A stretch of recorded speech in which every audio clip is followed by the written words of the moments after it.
Hello and welcome to video 36. In this question we're going to look at the International Space Station as it orbits the Earth, and we're going to calculate some things, particularly the orbital velocity, or how fast it's traveling around the Earth. How long does it take to orbit the Earth once? What is the acceleration due to gravity in the space station? And then sort of a conceptual question, why doesn't it fall out of the sky? Finally, on a related note, if you wanted to leave the Earth, if you thought this was such a bad place and you just wanted to escape, how fast would you have to be traveling at the Earth's surface in order to leave? Or what's the minimum speed necessary? So let's draw a circle. Let's see if I can draw a better circle than that by cheating. We'll make that green for the Earth. Green's a good color for the Earth, we hope. And I want you to imagine the International Space Station. Apologies as usual for my bad drawings. And the space station orbits on what is essentially a circular orbit around the Earth. It goes very quickly. Some things we want to label in this diagram would be the radius of the Earth, which we'll call R-E, and the height of the satellite above the Earth's surface, which we'll call h. So if we want to calculate the orbital velocity, the assumption we need to make is that the only force acting on this satellite is the pull of the Earth's gravity on the satellite. That is the centripetal force. Centripetal really just describes direction, and the cause is due to gravity. So mathematically what we're saying is that the gravitational force between the two objects is equal to the mass times the centripetal acceleration, or also known as the centripetal force. So if you recall, the equation for gravitational force is big G, which is different than little g. Unlike little g, which we'll see in this problem can be different from one location to another, big G is the universal gravitational constant, and as you would expect, is the same everywhere in the universe.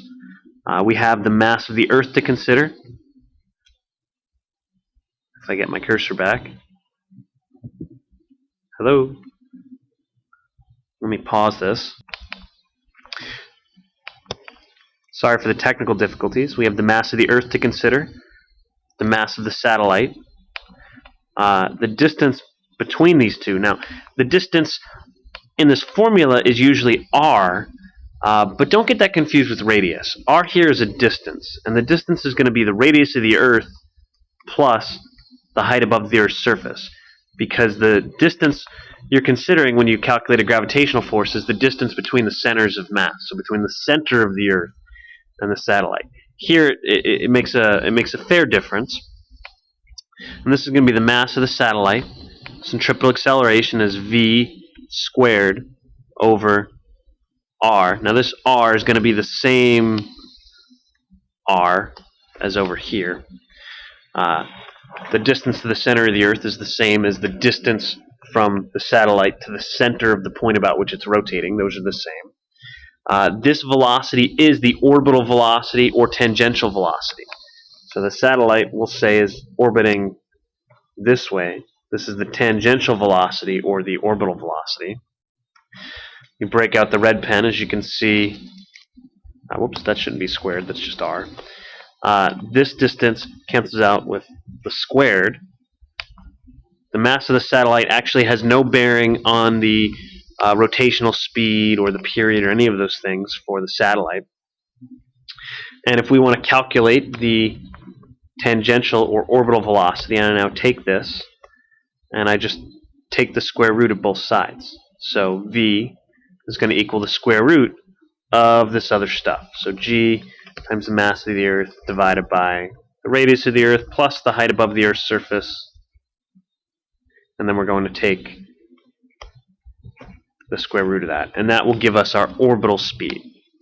So if we go ahead and we plug in the numbers, big G is 6.67 times 10 to the negative 11 newtons, meters squared over kilograms squared. Remember, we don't want to forget about the units.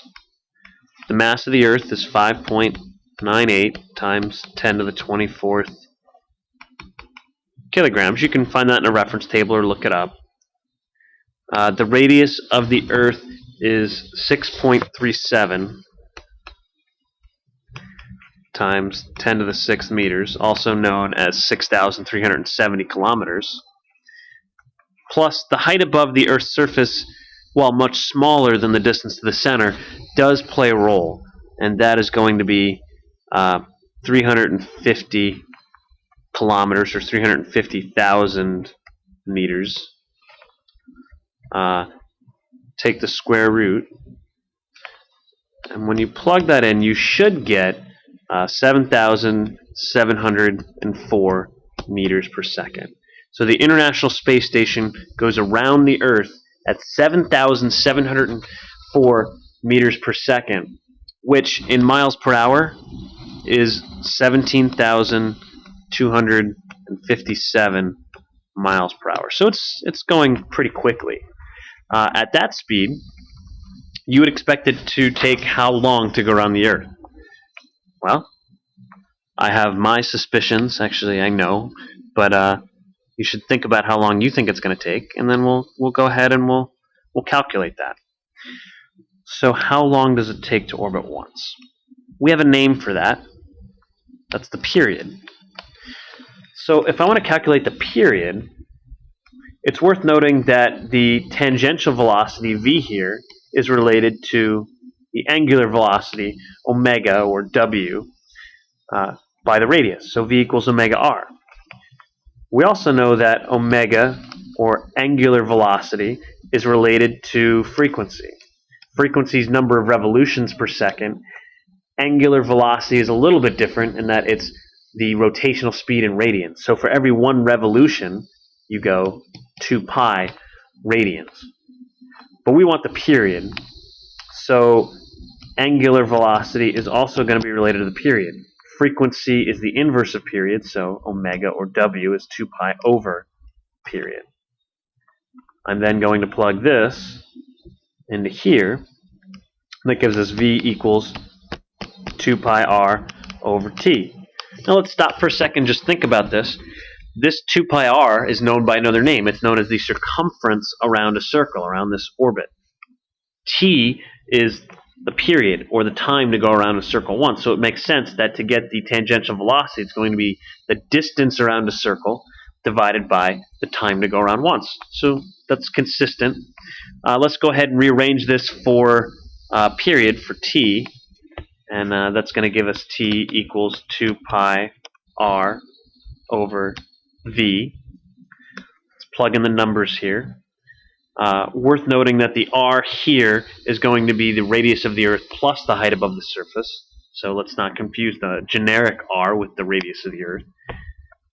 So that's going to be 2 pi times the same as before, 6.37 times 10 to the 6th meters plus 350,000 meters, or 3.5 times 10 to the 5th. There's no special reason for using scientific notation or not. I just did. The velocity we calculated before was 7,704 meters per second.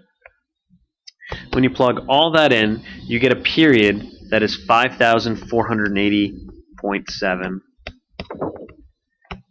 seconds. Now, to get that in minutes, we're just going to divide by 60, and that's going to give us 91.3 minutes. So satellites orbiting in this, it's known as a low Earth orbit, and that's where the overwhelming majority of our satellites lie, is about 91 minutes. And it doesn't matter their mass. And low Earth orbit is defined as, certainly under 2 kilometers. Most are even a little less than that. And there's some advantages to being in that low Earth orbit. One of the advantages is that you're protected somewhat from all those ionizing radiation particles coming in, because you have these Van Allen belts with these magnetic fields helping deflect some of those particles towards the poles, so it helps of the Earth. So it helps protect the satellite. The other advantage is that the further out you try to put a satellite, the more energy it's going to take. Why take a lot of energy if you don't need it? Now, as you get further away from the Earth, the period to orbit is going to get longer. And There are times when you want that. For example, if you want a geosynchronous satellite, maybe for GPS or maybe for some esoteric spy purposes, you want to watch somebody's house, you would park a satellite much further out and you could station it right there above that one location. But most satellites are in this low orbit, including the International Space Station. Well, what's the acceleration due to gravity in the space station? Well, once again, you can get this. I'm not going to derive this, but all you would do is you would set the gravitational force equal to ma, and then this a would be g, meaning little g, which is different than big G. And the equation for the acceleration due to gravity, or little g, is big G times the mass of the thing you're orbiting, in this case the Earth, divided by the r, the distance, in this case the radius of the Earth plus that height squared.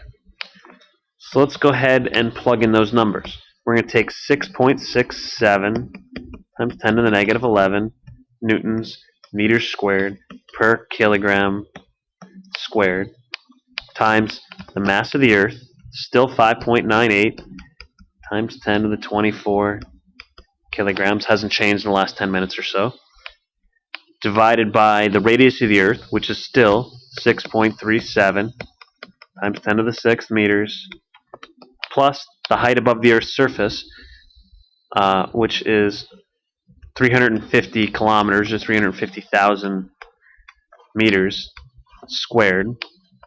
When you plug all that in, you should get a gravitational acceleration of 8.83 meters per second squared. So you get an acceleration due to gravity that is less than the 9.8. In fact, go ahead and verify for yourself. If you were to take this and make that 0, rerun this calculation, you're going to get 9.8. But at the altitude of this satellite, at 350 kilometers, you're going to get 8.83 meters per second squared. That's about 90% of 9.8. So if you were in the space station, you would have a weight force pulling on you from the Earth. That's 90% of your weight. So if you weighed 100 pounds on the surface of the Earth, in this satellite, you would feel a gravitational force of 90 pounds, which kind of runs counterintuitive to what we're used to thinking of as weightless. What does it mean to be weightless? Does weightless mean no gravity? Not exactly. If you think about it, you don't actually feel weight force. What you feel is a normal force. So let's say you were to take a scale and you were to stand on the scale. In most situations, in the bathroom when you wake up in the morning, you might step on this scale and you're going to feel actually two forces. You're going to feel a pull due to gravity pulling you down, your weight force, your m little g at the surface of the Earth, but you're also going to feel a normal force. The scale is going to push you up. These two, when you're not accelerating, are equal. This is how we measure weight force typically. You step on a scale, gravity pulls you, compresses a spring, that pushes you back up, you feel some force. There are times when they're not exactly the same. One of those would be if you're in an elevator and that elevator gets accelerated upwards, you're going to feel heavier because there's going to be a greater normal force than your weight force. Your brain perceives the difference between these two, and you're used to them being the same, so that's what you normally associate as being your weight force. However, when the elevator goes down, when it accelerates downwards, this normal force is smaller than the weight force, but thankfully it's usually greater than 0. But let's just say you were to snip the cord. Snip. That would make this normal force go to 0. In that case, you would still feel it. You would still have a weight force. You're still certainly going to be accelerating towards the ground at 9.8 meters per second squared, but without the normal force, you don't feel any sensation of weight. Same thing's going on here as you're in orbit around the International Space Station. There is still a force pulling you towards the center, but you don't have that normal force, so you don't think of that as having any weight, but you definitely still do. Another way to look at this is why doesn't the space station fall out of the sky, is if you look at this orbit, if this is the Earth and this is the International Space Station, when you launch something, if you launch it slowly, you fall back to Earth. This is what we're used to. Even bullets, rockets, things like that tend to fall back to the Earth. But if you fire them fast enough, for example, if you launch them at 7,704 meters per second relative to the center of the Earth, you can get a space station or some other satellite to go in a circle when it stabilizes into some orbit. And each speed has a different orbit. The faster you launch it, the bigger this orbit can be. At some point, however, there will be a velocity that's so fast you'll never return. Now, when you're in this stable orbit, what you can think about is it's not that you're not falling. In fact, what you're doing is you're falling continuously. What you want to do, if we could somehow magically turn off gravity, you would go in a straight line. You would go like this. The reason that doesn't happen is that there's a force that pulls you down towards the center of the Earth, and you keep falling. So when you have a satellite going around a planet, it's actually in perpetual falling. That's why you have the sensation of being weightless. It's sort of a cool way of being able to imagine you're in an elevator, cut the cord, and be falling forever because you keep going in this circular orbit. Now, you can be launched faster than this, and as we mentioned, there's going to be some speed at which, if you exceed that, you will quote-unquote escape the Earth's gravitational pull. You will never go back to the Earth, sad as that may be. Now, I don't want to derive this completely, but the basic idea is in terms of potential energy. The gravitational potential energy of any two objects, such as the Earth and a satellite, depends on their two masses, the universal gravitational constant, R. Plus any kinetic energy you have, which is 1/2 m, your launch velocity squared. And if you have just barely enough energy to escape the Earth's pull, that means your total energy is going to be 0. I know it bothers people that this is negative and this is positive. But if you solve this for V, what you'll get for the V launch, or the minimum launch velocity, known as the escape velocity, is the equation 2g times the mass of the Earth divided by the radius of the Earth, assuming you're launching from the surface. Take the square root. You can also do some algebra from this equation up here for the acceleration due to gravity, and you can actually simplify this to 2 times little g times r, where r is your distance from the center of the planet that you're trying to leave. And when we go ahead and we plug in the numbers here, 2 times 9.8 meters per second squared times the distance to the center of the Earth, which is still 6.37 times 10 to the 6, rather, meters. Take the square root, and when you put that in, you should get an escape velocity that is about 11,200 meters per second, or I got 11,173 meters per second. Just for comparison, this is going to be 25,000 miles per hour. So it's pretty fast. This isn't the kind of thing you can just jump and leave the Earth's surface. But if you were on a smaller planet, such as an asteroid, you could conceivably jump and escape from that gravitational pull. Now, what I'm planning on doing with this video is actually linking to a video that the astronauts on board the International Space Station film from time to time, actually giving a tour of the station, and they record it in HD. I hope that you have found this useful. I know that I've been talking a lot, but I guess I figured that's why you have the fast forward button.